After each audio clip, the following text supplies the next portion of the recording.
And the reality is that these things don't come just from people, from their nature, or from inside. These things are sparked by people, by media, by the people who are, really working around the clock to try to confuse the masses. In the previous episode, we continued talking about general counter techniques. And today we reached point number 6. And it is using wisdom. Now, wisdom is something very important. Some scholars have defined wisdom as putting the right thing in the right place at the right time. Okay? You need to understand what argument to use when, with who, how. You can't just have to everyone use the same type of argument. The Prophet ﷺ used to make sure he understands who he talks to, and you'll find him sometimes giving the same question a different answer. There's no contradiction there. He used wisdom. Someone will come and ask him something, and you tell them something. Because for that person, that would be the answer. And someone will come and ask him the same question, and you give him a different answer. Because for that person, that was the correct answer. So you see, this is wisdom. To understand, putting the right thing in the right place at the right time. It might be sometimes that people will ask you a question, and when you know your audience and who's around you, you'll say, you know what? I don't have to answer this question right now. If you want to talk to me about this, we can talk in person. Why? Because you're using wisdom. You don't want to confuse the masses. And at the same time, sometimes you want to answer that question in front of people because you know that it's needed. And if you don't, it's going to cause confusion. Remember, your duty is not to destroy someone in an argument. Even though you have to sometimes show the reality and you have to make an example out of some people. And we find some scholars. We find the example of Imam Abu Hanifa, may Allah be pleased with him, who used to debate some of the atheists, some of the people who, I remember, he was late for one of the debates. And the people said, what's wrong? Why are you late? So he said, look, I came upon a river and I couldn't cross because there was no bridge. So I waited till all of a sudden, all the trees, some trees start falling down and hitting each other, and they became into like a boat, and then I was able to cross. And they said, what is this nonsense? You know very well that trees don't just fall down and come, they form a boat. They said, you believe that this whole universe happened just like that, and you have a hard time believing that? And then obviously the argument was very clear. See, you have to use wisdom. You have to understand who you deal with what. Look at Musa when he went to Fir'aun. Allah subhanahu wa ta'ala instructed him to speak a word of kindness to him. Right? So some people, you have to be very careful and speak kindness to them. Even to some tyrants, you don't start from a very negative position. You want to be careful how you will speak to them sometimes. In any way, if you want to, as we said in the previous episode, the most important point when it comes to wisdom is to always go back to the basics. Always go back to what? To the basics. Okay? This is the wisest thing that I can tell you. If you take anything from this course, if you have taken anything from these previous episodes that we have done, that in the end of the day, wisdom is to understand yourself, your limits, and use the proper channels for directing them towards Dawah. The best thing that I can tell you, the best advice is, brothers and sisters, always go back to the basics. I hope that is clear.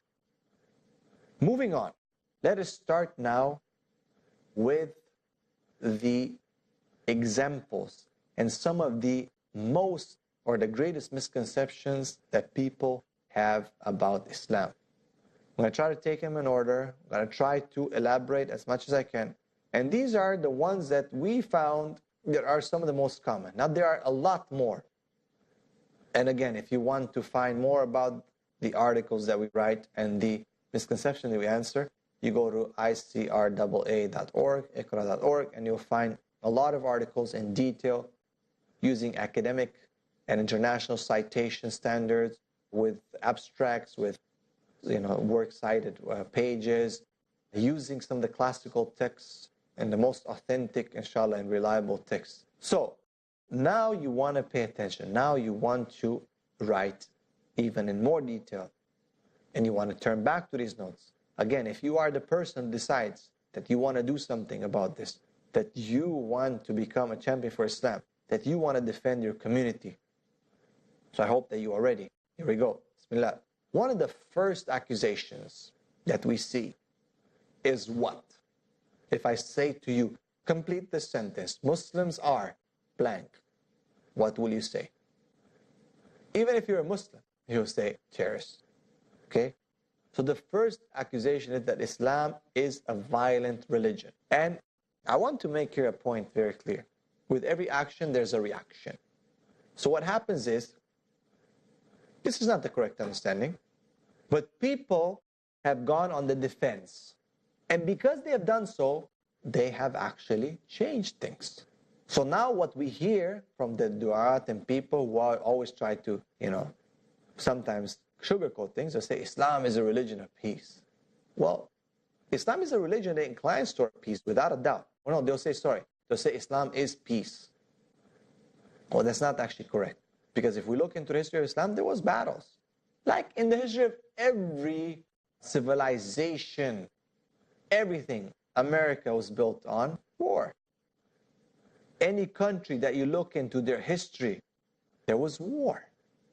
Okay, this is, as a writer said, that the only time that mankind was at peace is when they reloaded their weapons. Okay, war always existed. Now, if there's the history of Islam, does that make Islam as a violent religion? The reality is no. If we look in the Constitution of the United States of America, if we look into the Constitution of any country, you will find without a doubt that there are articles that pertain or are related to war. Does that mean that that country is a country of war? The answer is no. If any person objectively analyzes the verses of the Quran that talk about war, you find that they're very, very few. Okay? So how did this misconception come about? Again, it was because people with ill intentions wanted to create this misunderstanding for people to fear Islam. And once they fear Islam, then remember, they have caused the problems and they will also offer the solution. They say, oh, Islam is violent, these extremists, these terrorists. But don't worry, I'll protect you.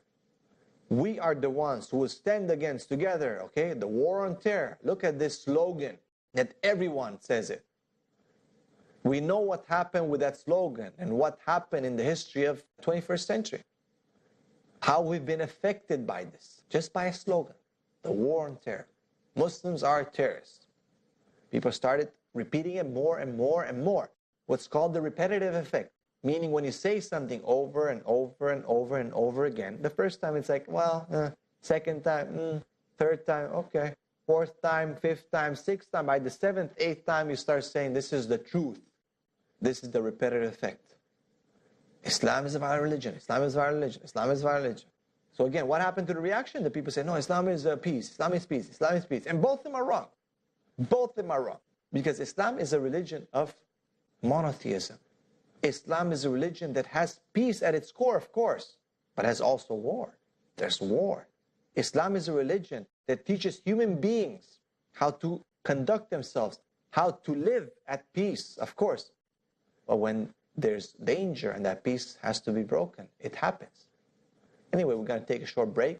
I hope that you're excited. I hope that you are ready because this is going to be deep. We'll see you in a few minutes after the break.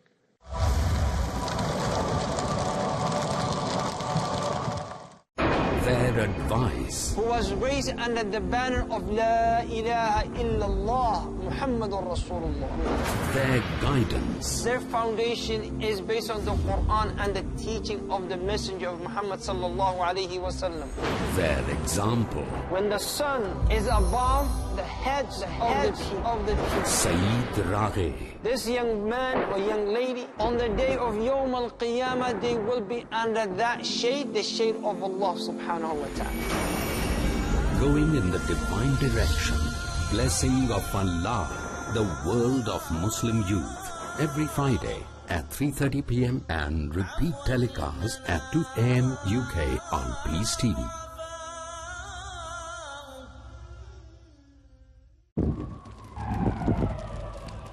Dialogue. Discussion. Debate. Rebuttal. Conclusion. Eliminate misconceptions about religion. Get enlightened. Witness Dr. Zakir Naik in a battle of words in Crossfire every Saturday at 8:30 p.m. and repeat telecast at 12:30 p.m. UK on Peace TV. The true and faithful servants of Allah subhanahu wa ta'ala. وجوه يومئذ ناظرة. Some faces in the day of resurrection will beam in brightness. Their qualities, their characteristics. الذين آمنوا. Those who believe in Allah subhanahu wa ta'ala. وتطمئن قلوبهم بذكر الله. Sheikh Saeed Al-Ghadi. And their hearts find tranquility and rest by remembering Allah subhanahu wa ta'ala. Can we be one of them? Indeed, by remembering Allah subhanahu wa ta'ala, hearts find rest and tranquility. Welcome to a brand new series, The Servants of Allah, Hisham Bella. which inshallah ta'ala will focus on those issues which Allah subhanahu wa ta'ala loves. Let's learn how and what gains us the favor and pleasure of Allah subhanahu wa ta'ala in Servants of Allah every Thursday at 4:30 p.m. and repeat telecast at 3:30 a.m. UK on Peace TV.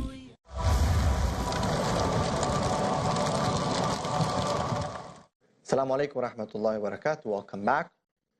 We just started answering some of the most common misconceptions, and they were with number one, which is Islam is a violent religion. The issues of jihad and terrorists and, as if it's a Muslim monopoly, okay?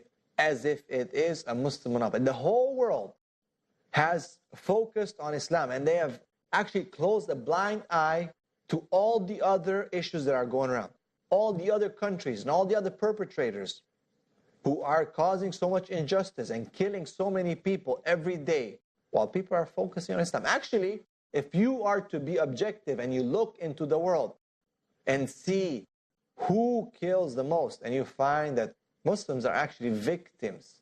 But you see, because this guy blows himself up here, or this guy did, this terrorist attack here, oh, the Muslims.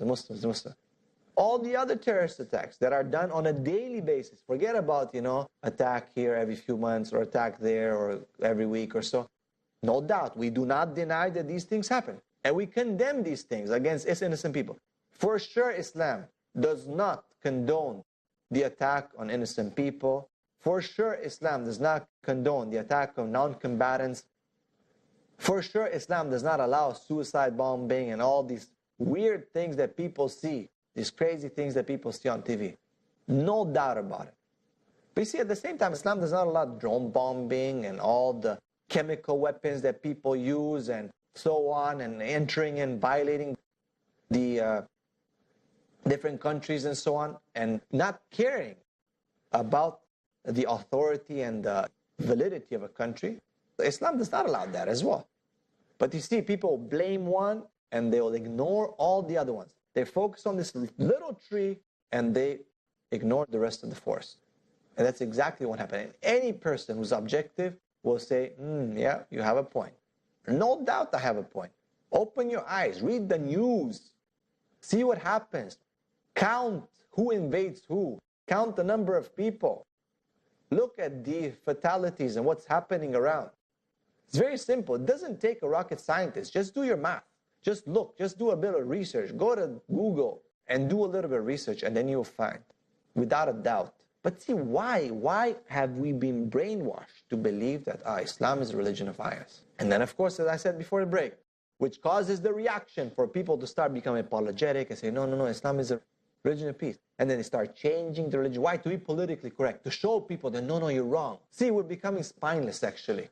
Becoming sometimes a little bit, cowards. Instead of actually standing strong and say, look, we do not deny what's in our faith. We do not deny that there is jihad and there is, what the Prophet said and, did, and the seerah is very clear. But this is all was in good and in working for the sake of Allah and upholding the words of Allah and giving victory to the believers and to the truth. This was no oppression. This was no injustice. This was not, irresponsible killing and terrorism and all these things. No. We will argue and fight anyone, intellectually that is, to show them that this is not correct. Intellectually. Okay? As we said, to show Subhanallah. This kind of mentality, what happens? Oh, Muslims are violent, violent, violent. You have to defend yourself. What's happening? What's creating? It's actually creating what you're trying to accuse us of. And just look at all the hate crimes that have taken place against Muslims. Why? Because the same thing. People are saying, oh, they're violent, they're jihadis, they're this or that. So people are scared. And when they're scared, what do? They want to defend themselves. And they see a Muslim on the street. They say, well, if, I'm not going to wait for him to attack me. I'm going to attack him first. That's exactly what happens. Look after 9/11. Look at the ignorance of people, what happened. What did they do? They started attacking Sikh people. The religion of the Sikh who wear turbans and the beard, they confused them for Muslims. In Canada, I remember, in America, that they attacked these people. They're so ignorant that they attacked them. They thought that they're Muslim. How ridiculous is that? See, because people fear what they don't. Instead of going and asking, excuse me, sir, where are you from? Oh, you okay? No, they just attacked them. They burned, Sikh temples because they thought that they're mosques. You see, ignorance of people can lead them to destruction, hatred. That's exactly what happened. Hatred was inseminated into the society because of these kind of misconceptions. Islam is not a violent religion. Islam is a religion of strength without violence. It's not violence and perpetrating the evil things against people, rape, taking over, and so. It's not like that. But at the same time, as we said, it's not the opposite, that we are, we won't touch an ant or so. No. Islam is a religion of strength, no doubt about it. And they always use very, very, interesting, they use always the verses in Surah Tawbah. And they call them the verses of the sword. And that's why you have to be very, very careful.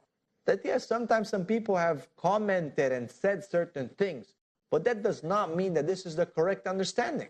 We have said that one of our general techniques, and that we know that a commentary just from some, a scholar doesn't mean that this is a de facto, this is what Islam is about. Okay? We have to be very careful because these missionaries are looking for the commentary that fits their argument. Okay? They are looking for the commentary that fits their argument. So you have to be very careful that you understand, oh, so-and-so said this. Okay, fine. But that's not the Prophet ﷺ. Okay, for me, as Islam, my model is the Prophet Muhammad ﷺ. So we need to understand what he told us about Islam. Everyone else can be scrutinized, and we have to understand him in the light of what the Quran and the Sunnah tells us. So people have to be careful. You also have to understand who is making the accusation that Islam is a religion of violence.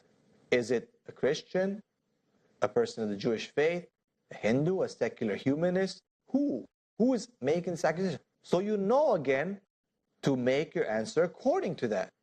If you talk, for example, to a Christian, you say Islam is a religion of violence. Why? Well, because Surah Tawbah says this: kill them wherever you find them. First of all, remember to our previous episodes that we said that this is taken out of context. There's a context to those verses. It talks about a certain battle. Of course, when it's in battle, as we said, it's not like we hold hands and dance or something. No, there's a war. No doubt. You're going to fight. What are you going to tell your army? Give them flowers or something like that? No. There's war. No doubt about it. See, so if it's a Christian, you have to look back to, well, what did Jesus say? He says, I was not sent with peace, I was sent with a sword. So, be careful. We look into the Old Testament for the Christian and the Jewish person. That Moses fought, that all the prophets fought. Okay? People, God ordered them to fight. How many wars? I challenge you, go look into the Bible, into the Old Testament, see how many wars, and compare the verses of war in the Bible versus the verses of war in the Quran, and see the difference. Does that make Christianity a religion of war and of violence? I ask you that question. Be fair. Does a Muslim ever attack and say, oh, your religion is a religion of violence? No. We understand the context. We understand that it's God who ordered the wars. We understand that the prophets carried the orders of God because they were the carriers of the message of God. Because in the end of the day, these are the people who are enforcing the law. And anyone who goes against the law will be enforced. What does the police do? Do they offer donuts to criminals? No, they'll punish them. Why? Because the police is the law. The same way these prophets were the law of the universe, the law of God. Therefore, they upheld that. Does the police give you a gift for breaking the law of God? No. They will imprison you, they'll punish you, whatever it is. See, well, we don't think like that. We think only from our perspective, oh, I don't like this, therefore I will point my finger and I'll criticize that. That's not the way it is. Let's say a secular humanist talks to you, because this is difficult, right? Now, you cannot go to this person and say, your Bible or your book says this. What book? They don't believe in any book. But you will see the double standard. See, the thing is that in the end of the day, most people will not follow a certain line of thought. So when you talk to a secular humanist, he has no book to be followed by. How are you going to debate them? If they accuse and say your religion of violence, then simply you ask him, well, okay, so what do you support? Do you support the invasion of this country, that country? Which regime do you support? What do you believe? Which understanding should humanity follow? And then he'll say something like either our understanding of the country so-and-so, or he'll say, no, everyone should just be at peace. You say, okay, fine, but how come no one's really doing it? No, but so what? We'll make you president of the world or of this country?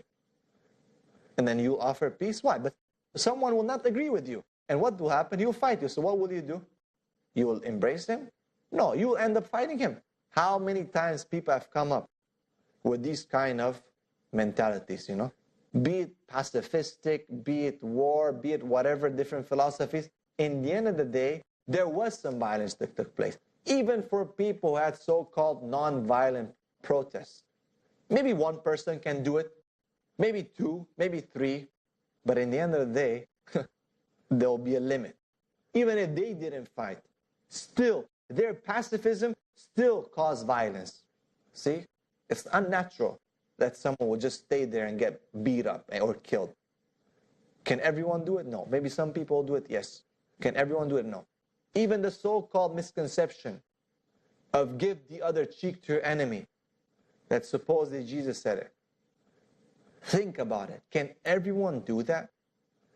Someone slaps you on face, you're going to tell them, okay, slap me here as well? That doesn't make sense. If, they say, give your enemy the other cheek. Okay, what? Who is your greatest enemy? Satan. Are you going to give the cheek to Satan? Okay, love your enemy?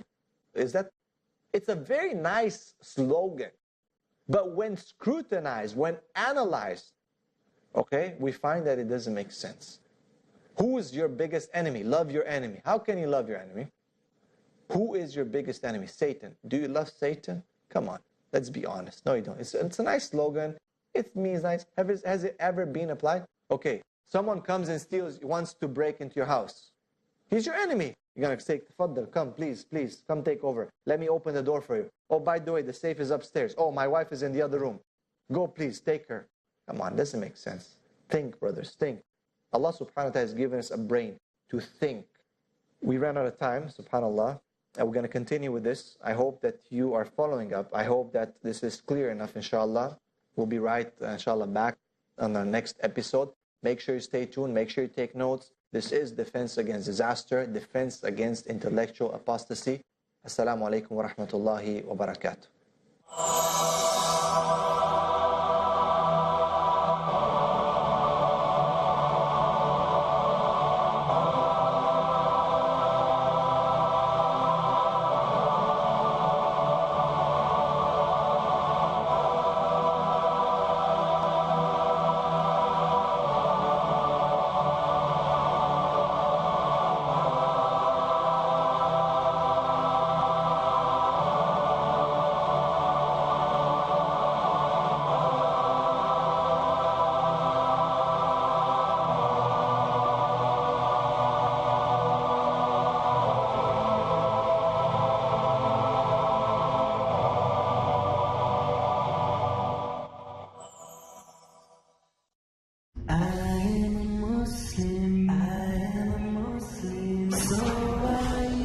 In these times of ignorance and confusion, we have never been more in need of holding on firmly to our Islamic belief. What is Islam? What is Islam? Those simple things that define you as a Muslim. and teaching them to our families and our children. Join me, Muhammad Tim Humble, as we go back to basics in the basics of a Muslim's belief. Polish your personality in the light of divine wisdom to live like a true Muslim in The Basics of a Muslim's Belief. Every Wednesday at 7 p.m. and repeat telecast at 12 p.m. UK on Peace TV.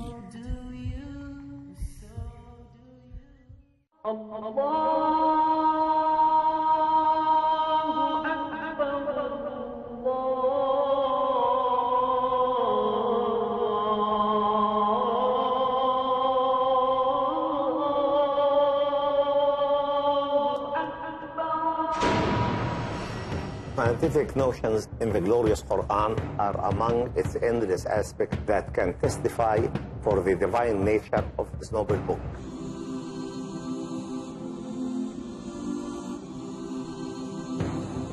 These scientific notions are probably the best addressed to the people of our time. I am Zaghlul Al-Najjar. Please join me in this program to discuss some aspects of the scientific notions in the glorious Quran. سنريهم آياتنا في الآفاق وفي أنفسهم حتى يتبين لهم أنه الحق. He created the universe. Appreciate the word-to-word authenticity of scientific notions and proven facts mentioned in the glorious Quran 1400 years ago in Scientific Notions in the Glorious Quran. Every Saturday at 8 p.m. and repeat